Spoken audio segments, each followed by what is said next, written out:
Mucuyu, Motumbá, Colofé, Axé, Saravá, salve, salve, Aranauã. Uma boa noite de domingo para vocês. Eu espero que vocês tenham passado um excelente dia, agradabilíssimo, e que tenham podido participar minimamente do convívio com as pessoas que vocês amam, que vocês têm prazer de estar junto. Hoje eu vou ser muito honesta com vocês. Eu passei meu dia trabalhando nas coisas do santo. Eu não estava muito empolgada para fazer essa live. Mas aí eu sentei e comecei a pensar sobre assuntos que seriam interessantes. E cheguei a 3 assuntos que eu vou deixar vocês escolherem. A escolha hoje vai ser dos internautas. Diversidade a partir das divindades cultuadas nas religiões afro-brasileiras. As muitas faces da miséria. E a tradição é a contínua mudança.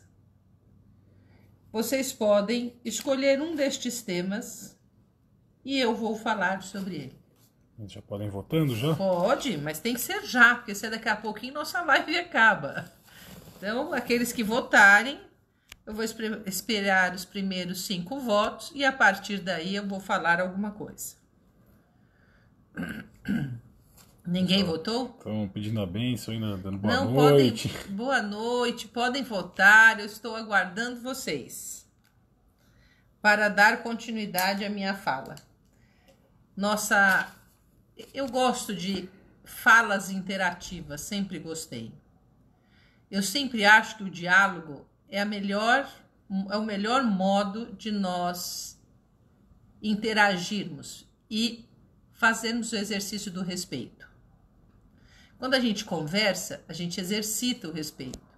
E nesse diálogo, ele é parcial, porque eu não tenho oportunidade de ouvir vocês em tempo real. Eu procuro ouvi-los, ler cada comentário, responder os comentários, mas ele mesmo assim, ele sofre uma certa solução de continuidade. Mas enquanto a pandemia está aí, isto é o que nos cabe, né? Ó, diversidade, temos 1, 2, 3, deixa eu ver, 4, temos acho que 3, a tradição e contínua mudança, 5 para diversidade. Ixi, a diversidade já ganhou, então vamos lá, senão não vai dar tempo. A diversidade está ganhando agora de lavada. Então vamos lá. É interessante que quando a gente pensa no tema diversidade, a gente sempre vai para os aspectos socioculturais da diversidade. E acha que é uma coisa recente na nossa sociedade. Nós acreditamos que foram conquistas principalmente do século XX, que nós passamos a ter uma luta pela diversidade. Mas eu quero falar um pouquinho da ancestralidade dessa ideia de diversidade dentro das religiões afro. As religiões afro-brasileiras, em sua maioria, ou na sua totalidade, são monoteístas. Acreditam em Olorum, em Zambia-Pongô, em Deus, em Tupã. Eles acreditam numa divindade suprema. Mas a partir dela e sob o comando dela, existem divindades ou potestades divinas, que a gente pode conhecer como Orixá, como Inquice, como Vodum, e em algumas religiões até como alguns encantados. E quando a gente pensa nessas potestades, nessas divindades, nós já começamos pensando em deuses e deusas. Orixás, Inquices, Voduns, eles têm deuses e deusas, quando não metá-metá. Ou seja, é um pouco deus e um pouco deusa. Então nós estamos falando da diversidade no princípio mitológico das religiões afro-brasileiras. Lá, a diversidade de gênero já impera. Se eu pudesse colocar assim, porque entre os africanos, em sua cultura original, não havia essa classificação de gênero que a gente tem no Ocidente. Então, eu estou adaptando para o tempo real nosso. Mas quando nós pegamos os orixás, nós vamos observar uma identidade própria de cada um deles. E nesta identidade própria, vai mostrar características. E interessante que quando a gente fala dessas características, nós entendemos esses deuses e deusas, ou seja, os orixás e todos os demais, como sendo uma coisa positiva. uma contribuição. Então, nós não vamos achar, por exemplo, que, olha, se tem um orixá que é Ogum, um que é Oxóssi, um que é Xangô, um que é Oiá, Iemanjá, que tem um melhor e um pior. Nós olhamos as características e especificidades deles e a importância que essas especificidades faz na rede de interdependência dessas divindades. Porque cada uma delas cumpre um papel que lhe é fundamental na origem do universo, na vida, na manutenção da vida. Então, por exemplo, se todo mundo fala em Ogum, seja ou não da cultura Nagô, ou da Umbanda que cultua esse orixá, Ogum lembra o quê? Caminho, né? Primeira coisa que a gente vai falar, se o Aju é o primeiro, né? Aquele que vem primeiro. Ou guerras, demandas, né? E eu sempre gosto de falar que demandar significa você lidar com alguma coisa. E essa coisa ela pode ser externa ou interna. Normalmente a gente vê uma fortaleza muito grande, inquebrantável no orixá Ogum.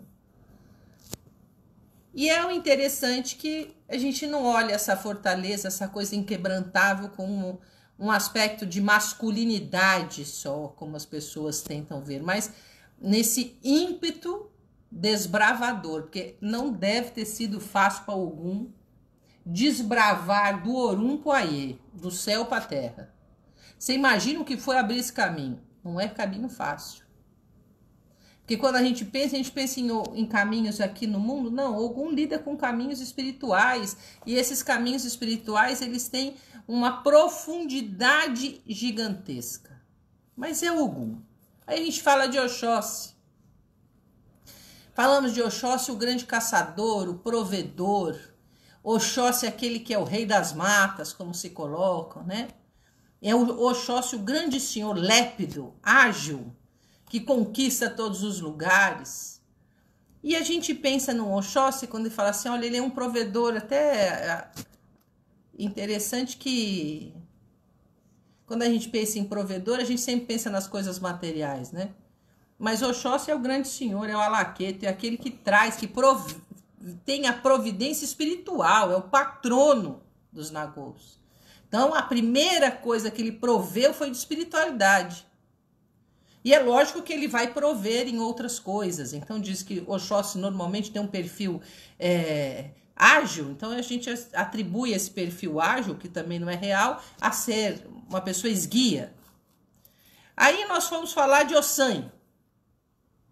Ossan, que é conhecido como o orixá de uma perna só, tem uma proximidade muito grande com Orumilá, tem uma proximidade muito grande com Exu.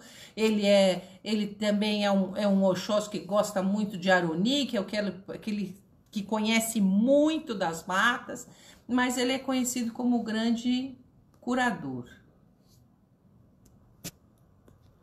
Onixegun, o grande sacerdote que cura tudo. E o Oxóssi tem uma característica, todos eles são do mato aqui, né? Todos eles são aqueles orixás do mato. Ossan. E Ossan, ele é muito curioso, porque para aprender sobre todas as ervas, ele tinha que ter muita curiosidade. Então, a gente fala que os filhos de Ossan estão sempre de ouvido, né? Para poder escutar o que está acontecendo. Mas é Ossan. Aí vem o Mulu, que também é um orixá do mato, do Ibo. O Mulu, ele não tem meio termo, ou é vida ou é morte. O Mulu, ele lida com essas duas realidades, doença e saúde. Não existe aliás, com licença, porque falar dele sem saudar é muito difícil, ainda mais neste mês. Totô, né, babá? Então, ele é o grande senhor que lida com esses dois extremos.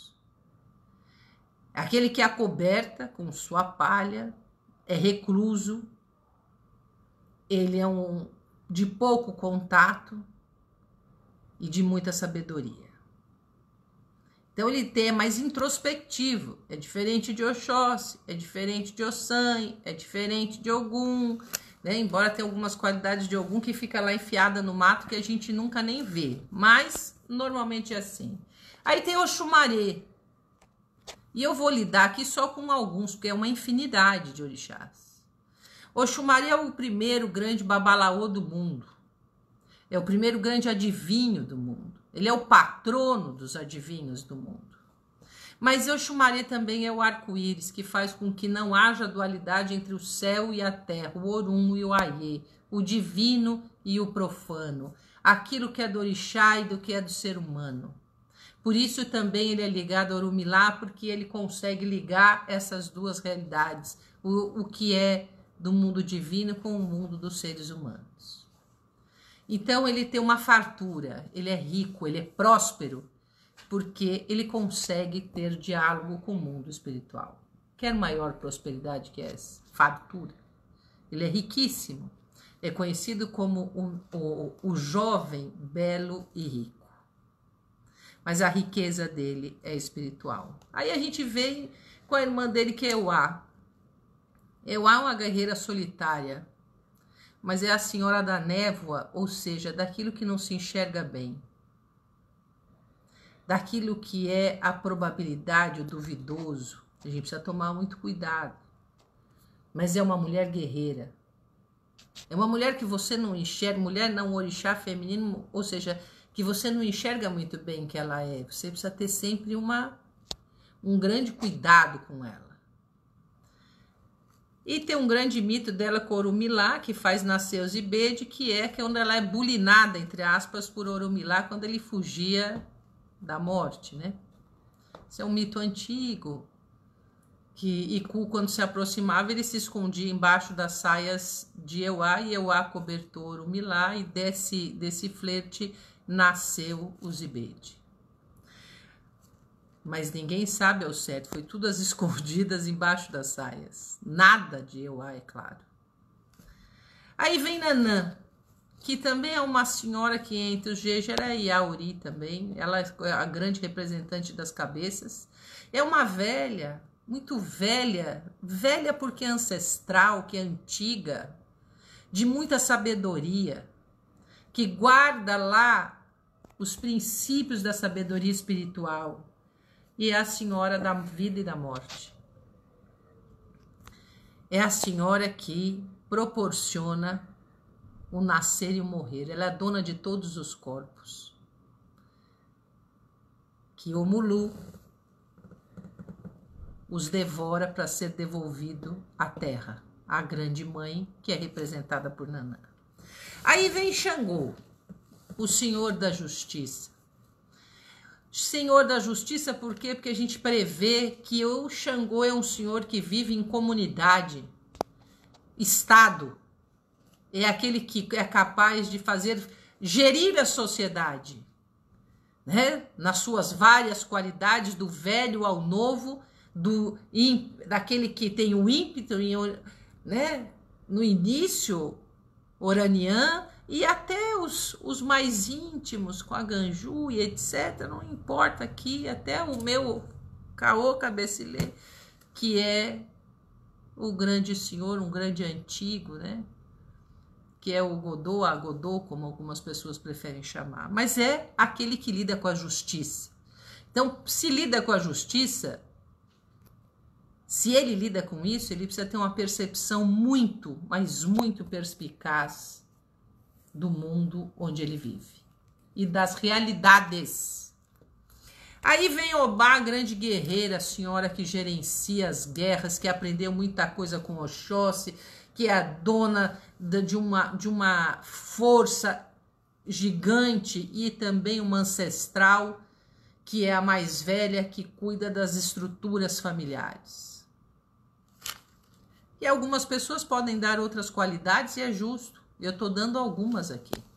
Aí vem Oiá, com ímpeto de guerreira, que ora é uma búfala, ora é uma borboleta, uma laba-laba, mas que é livre. Livre. Ninguém aprende. Alguém prende o vento? Não. Assim é Oiá. Ninguém prende. Aí vem Oxum, a senhora de todos os ventres, da docilidade que faz nascer, a mãe de todos os rebentos, seja na iniciação ou fora dele. A grande senhora que se sentou ao lado de Oxalá. A patrona da iniciação, a patrona dos jogos oraculares. A grande, ela é a jovem, né? O Oxum é conhecida como a beleza gorda. E é interessante que a nossa sociedade abomina isso hoje. Mas isso significava fartura entre os africanos. E Iemanjá, a senhora de todas as cabeças. A única que conseguiu enlouquecer Oxalá, mas também conseguiu curá-lo. Mostrando a força de Iemanjá, aquela que é mãe de muitos também. Responsável por esta diversidade, não importa qual é a cabeça, ela vai curar. Ela não pergunta se é esse ou se é aquele, ela vai curar. Ela é responsável por estas curas. E vem Oguiã, o grande guerreiro, e o maior de todos os guerreiros, porque ele tem que defender aquilo que é espiritual. Oguiã é aquele que vem à frente de Oxalufã, que traz seu Atori para defender seu pai, que significa a grande espiritualidade. Então, o Oguiã é o maior de todos os guerreiros, porque ele luta por aquilo que é espiritual e traz nas suas costas o mais velho de todos, que é Lufã, atrás dele. E ele tem a interface entre este mundo e o outro. Oguiã é um grande senhor, e eu peço a bênção a ele porque também é o patrono da minha casa. A ele eu sempre terei reverência. E Lufã, o mais sábio de todos, o mais antigo de todos. Aquele em que a gente acha que é lento, mas não é, porque a sabedoria, ela tem o seu momento, a sua hora, de como acontecer. E a velhice. E entre os orixás a gente vê o novo, o adulto, o velho, a gente vê a mulher guerreira, a mulher solitária, a mulher mãe, a gente vê o homem representado pela força espiritual, daqueles que são belos e que não são. Nossa mitologia nos garante o que é diverso. Na nossa mitologia, eu quero fazer aqui, embora eu não vou falar sobre ele, eu gosto muito de Adjalá, que é também um Oxalá, o grande senhor também, que produz todas as cabeças importantes na nossa tradição. Mas, deixando isto, voltamos à diversidade. A gente tem tanta dificuldade de lidar com a diversidade do mundo, e a diversidade está dentro do nosso terreiro. Quem de vocês não tinha uma incompreensão por um irmão ou irmã de santo, que quando você sabe o santo dele, o orixá, você fala, poxa, ele é assim por conta disso. Existe nele uma identidade que vem do orixá. Isso não é para justificar erros, isso é para enaltecer nossas qualidades. O orixá nunca foi para justificar desvio de personalidade. O orixá é para fazer com que nós entendamos o que nós temos de potência divina em cada um de nós. Mas, se somos filhos de orixá, somos filhos de terreiro, entendemos essa diversidade espiritual, por que não entendemos isso no mundo? Por que temos diferença ou resistência de entender essa diversidade no mundo?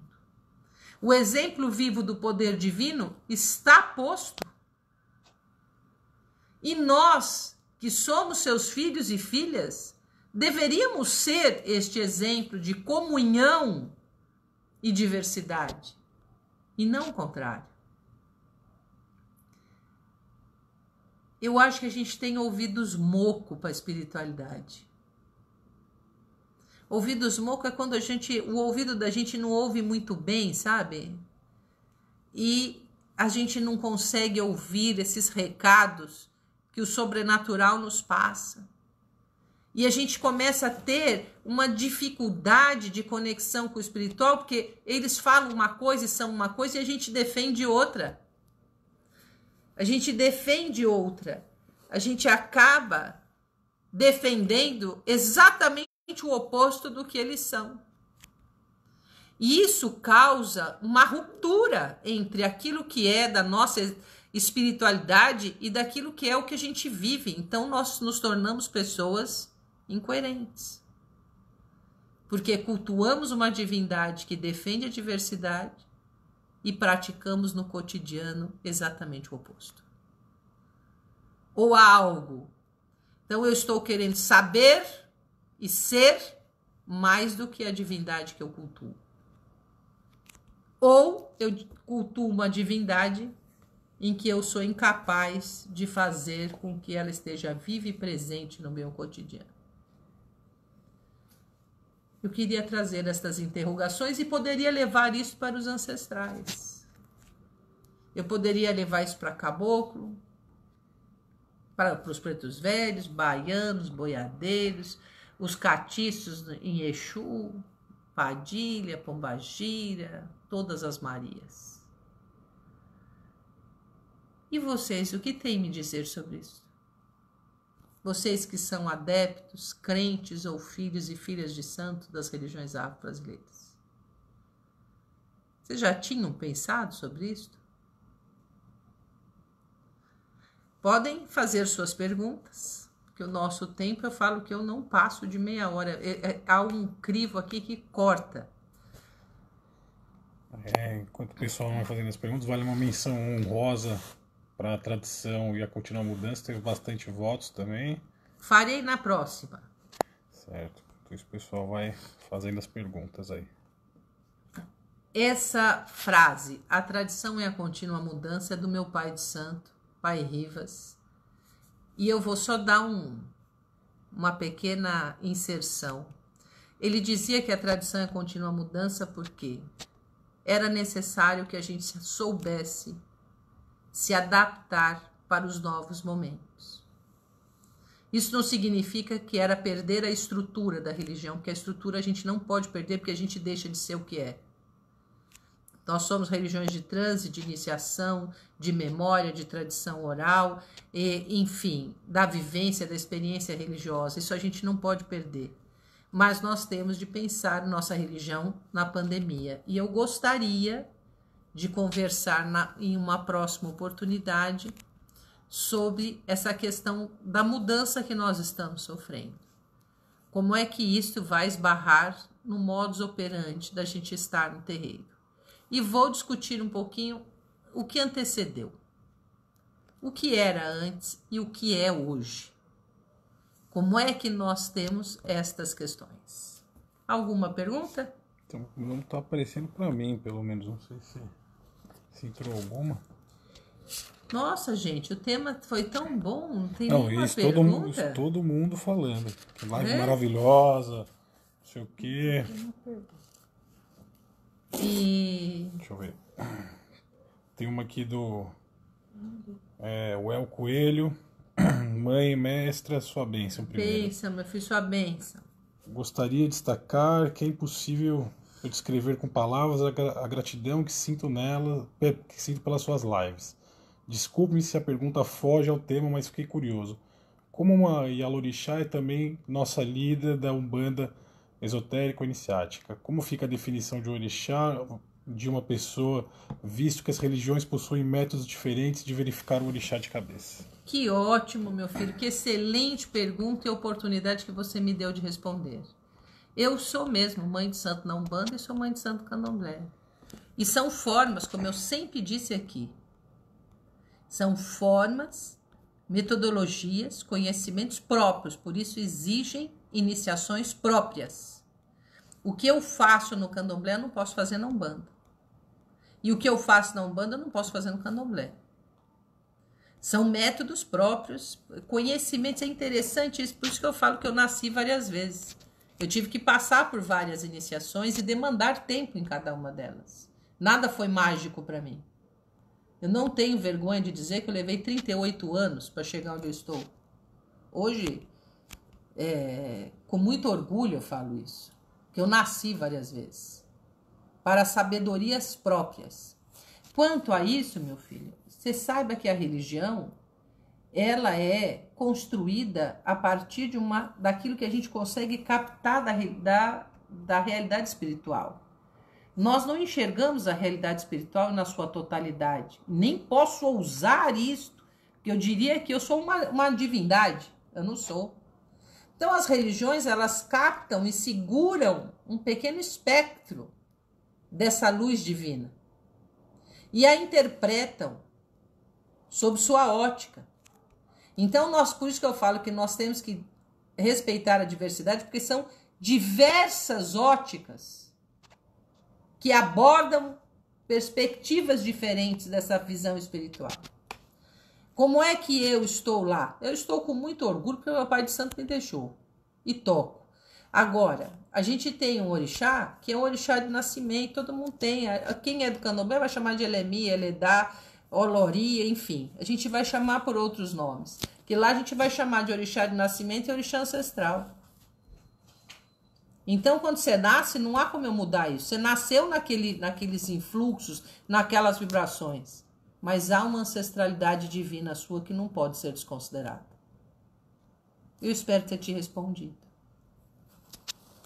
Só para entender melhor, o orixá, no caso que a gente usa no candomblé, ele é o que está ligado com toda a minha ancestralidade. Aquela ancestralidade que ninguém sabe, que está lá dentro do inconsciente da gente, no mais profundo, porque nós não vivemos só isso. Nós temos uma trajetória dentro do que a gente chama de mundo físico, natural, que a gente não consegue dimensionar o tamanho dela. A gente não consegue dimensionar. Então, essa memória que eu estou falando é a memória que me deu vida há muito tempo atrás. Não só nessa encarnação. Não, nessa vida não. Em muitas outras. Eu não vivi uma vez só e não só com corpo. Eu vivi sem corpo. Eu vivi sem corpo. É uma coisa que a gente tem que entender que isso aqui é um grão de areia que eu tirei da praia. Essa minha vida. Assim como a vida de vocês. Agora existem muitos outros grãos de areia nessa praia que contam a nossa história, né? Uma pergunta do Ricardo Marçal. Pergunta: como devemos exercitar a prática de terreiro se a pandemia mundial nos limita? Foi o que eu falei, vou discutir sobre isso, porque nós temos que repensar neste momento como é que as religiões afro-brasileiras vão fazer isso. Nós estamos fazendo uma prática de terreiro, talvez que não seja tão evidente, mas ela existe. Que é essa discussão metafísica, da cosmovisão, como é que a gente entende o nosso mundo a partir da visão do orixá. Nós estamos fazendo isso nas lives. A gente faz isso por meio das iniciações ao longo dos anos. Nas conversas com pai e mãe de santo, na troca com o seu mais velho, você vai desenvolvendo isso. E nós, de alguma forma, adaptamos. Se eu conseguia conversar com 10 ou 15 nas minhas trocas, hoje eu estou conversando com 20 mil pessoas. Tem uma pergunta da Érica Jorge Carneiro. Pense, meu filho. Somos desmemoriados dos nossos orixás, por isso não vivemos a diversidade em sua plenitude? Gostei do desmemoriado, porque o seu Desatanol nos chama de desmemoriados, né? É um Exu. Nós não sabemos quem nós somos. Infelizmente, nós estamos adormecidos para essa realidade. E é interessante que o nosso mecanismo de entorpecimento espiritual, ele não nos permite simplesmente viver a espiritualidade. Eu preciso racionalizar, eu preciso esquartejá-la, eu preciso fazer com que ela tenha uma linguagem que a minha razão entenda. E isso é a falta de memória espiritual. Aí ela quer ser suplantada pela memória civilizatória da racionalidade. Será que nossos mais antigos do origem do mundo faziam uso do mecanismo, da metodologia científica e racional, assim, para entender as coisas? Por que a memória da religião afro-brasileira é a oralidade? Porque ela tinha uma coisa com sentimento, com a pertença, com a experiência. Coisa que a gente hoje é difícil de ver nas religiões. De fato, né, na pessoa. E acho que deu, né, o horário. Eu acredito que 7 horas. nós atingimos o nosso horário. Quero agradecer a todos e todas. Quero dizer a vocês que no dia 18 de março de 2020, quando eu comecei a fazer estas lives, o Brasil tinha 4 pessoas com a Covid. 4 óbitos, né, na época. Hoje nós estamos já em quase em 95 mil mortos. E eu estou falando do dia 18 de março, 18 de abril, 18 de maio, 18 de junho, 18 de julho, não completamos 5 meses. E o que mais me aterra neste processo é a indiferença. A indiferença a este momento que nós estamos vivendo é aterradora. Mas eu peço ao poder divino que tenha misericórdia da gente e que nos faça despertar, né? Muita gente me perguntava: a senhora acha que esse vírus será capaz de mudar as pessoas? Eu sempre respondia secamente: não. Não acredito. Uma minoria vai fazer reflexões. A maioria vai produzir misérias. Bom, continuamos aqui dizendo que a nossa campanha de solidariedade nasceu a partir desta situação. Nós distribuímos cestas básicas mensalmente e gostaríamos de contar com a colaboração de vocês na nossa campanha. Não precisa ser o valor de uma cesta básica, que escolhemos ser uma cesta mais completa, porque a Covid demanda um processo de higiene constante. Então, temos sabonete, álcool gel, detergente, pasta de dente, sabão para lavar roupas, além dos alimentos. Por isso, nossa cesta custa um pouquinho a mais do que as demais. E eu conto com a colaboração de vocês. Eu gostaria de trazer aqui um sorteio de um livro chamado Teologia Afro-Brasileira, lançado à época da FTU. Grande memória da professora Irene Dias, e espero reencontrá-la em breve. O livro vai ser... Ah, não. Que? Ai, não. Meu Deus. Ai, meu Crico. Não acredito. Essa família é sortuda. Meu Deus, eu não acredito. Só dá ele. Gente. Não, é que são vários, né? Mas essa família é sortuda. Gente, vocês ganharam de novo. Isso aqui não é carimbado, olha. Eu vou mostrar pra vocês. Tem vários papeizinhos, mas não é carimbado. Eles ganharam de novo. Então vamos sortear um segundo para ver se a gente cai fora da família. Que sempre nos colabora, e talvez por isso o Orixá está lhe dando em dobro, porque vocês colaboram bastante conosco. Vou sortear o da Minha Folha, que também é um livro muito bom da época da FTU e também me traz uma memória muito agradável do professor Luiz Assunção. Ai, ai, ai. Não, aqui não é mais da mesma família. Ricardo Mesquita. Ricardo Mesquita. Aí, se ele não quiser doar, ele fala para a próxima live.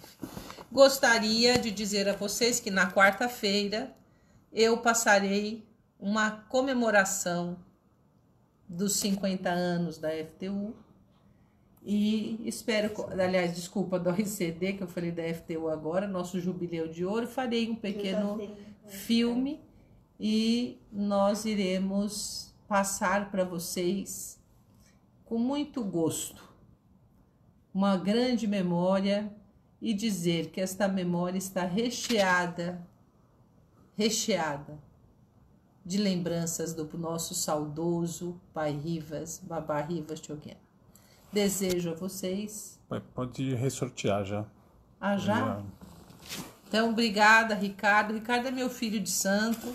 Muito obrigada por permitir, ó, não estou olhando, estou tirando. E se sair para a família Cricor de novo, vocês estão sabendo que Margarete Bevilacqua.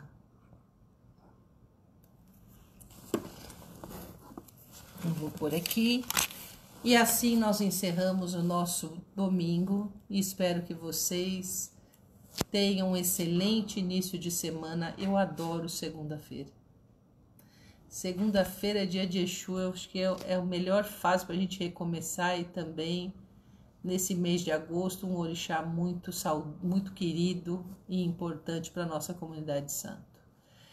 Desejo a vocês uma excelente semana e que o orixá esteja presente na mente e no coração de todos e todas. Macuyu, Motumbá, Colofé, Axé, Saravá, salve, salve, Aranauã.